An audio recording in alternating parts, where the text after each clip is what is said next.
guys, Laura here. I'm here today to do my wrap-up of Calamity by Brandon Sanderson. This is also the third book in his series.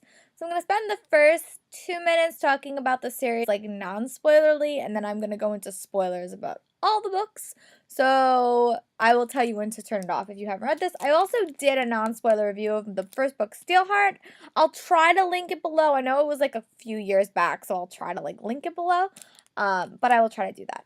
But I love this series overall. I think the series is great. It's about this world where there are epics, and the epics are basically X-Men with bad powers, and they literally destroy the world. And that's basically the premise of the entire book. But it's like you slowly realize why the epics are here and what the epics mean. But at the heart of this book is a character named David, and he is a very, very funny narrator. He's just amusing. But his father was killed by the Reckoners, and he was killed by Steelheart. So the whole first book is basically him trying to find a way to break into the Reckoners and also eventually to find a way to kill Steelheart. So that's the whole first book.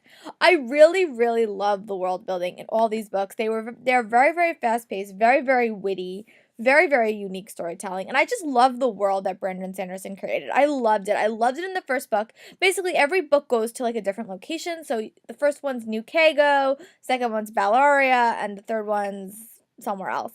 But I really loved I loved how the world, like how he described the worlds to me, because they're very, very unique worlds. The first one is all steel, the second one's all water, the third one's like, is built on like a salt city.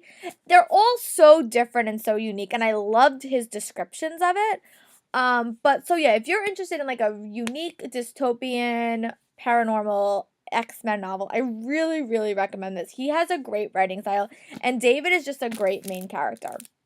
I love the first two books in the series. I really think that Firefight was probably my favorite, just because I loved all the twists. The ending twist was shocking, and I'll talk spoilers in a bit, but if you are interested in a series that is just really, really fast-paced, and now you can read them all back-to-back, I highly recommend it. I gave the last book in the series like 4 stars.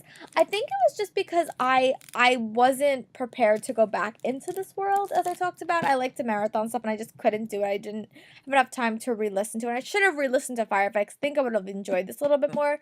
Because like the last book of the series, you have a lot of like stuff that you have to remember, and I wasn't quite there. But overall, I really liked it. I liked all the twists. I love the twist with Megan and the twist with Prof. I think my biggest problem with this book was that, like, obviously, I'm going to talk spoilers, but obviously Professor is evil in this book. So, like, I loved him as a character in the first 2 books, and I think that like, detracted from it, because it really was a procedural to get him back, but I wanted him back so badly, so I think I was, like, I really wanted to know what happened, but I knew at the end, I guess I hoped he would have came back sooner than he did. I, like, wanted him back 150 pages in, and he didn't come back till, like, the very end of the book. So for me, it was like, oh, I miss Professor, and I really did. But I do love David as a narrator. He's great, and I love the dynamics that everyone had. I miss that leader. And also, Tia wasn't there. Tia was eventually unfortunately killed, so, like, all that stuff. I think the dynamics really changed in this book, so much so from Firefight.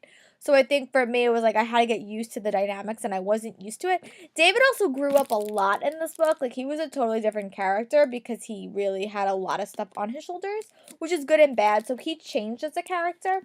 But I did like it, and I liked the twist with who Calamity really was. Like, that I didn't see coming, and that was kind of like a hit you over the head moment. Something, it's something that J.K. Rowling would do, it was kind of the moment where, when the first Harry Potter book, you realize that Quirrell's the evil guy and not Snape. That was kind of what I felt like with when he was revealed to be it, because I was like, wait a minute, where did this happen? It was totally pull the wool over my eyes, and I totally was surprised. But I did think the ending was, like, rushed, because, like, I got to, like, the last 20 pages, and I wanted to know what happened, but the ending was just kind of, like, happening, and there was no real explanation. It was a really, like, the ending happened, and then the tie-up was, like, one little part, when there were so many other characters that I spent this entire book getting to know, and there was, like, some random comments about, like, "Oh, well, this person got powers, this power got" I wanted to know what had happened. So maybe we'll get more in this series. I know Brandon Sanderson's writing, like, 1,000 other things, and I have so many book series of him on my shelf, which I will hopefully get to read soon, and I have some audiobooks to listen to by him. So I will eventually get to read them, but I really like the series, as I said before. Let me know your thoughts about it. Did you guys think the ending was rushed? But I'll talk to you guys later. Bye!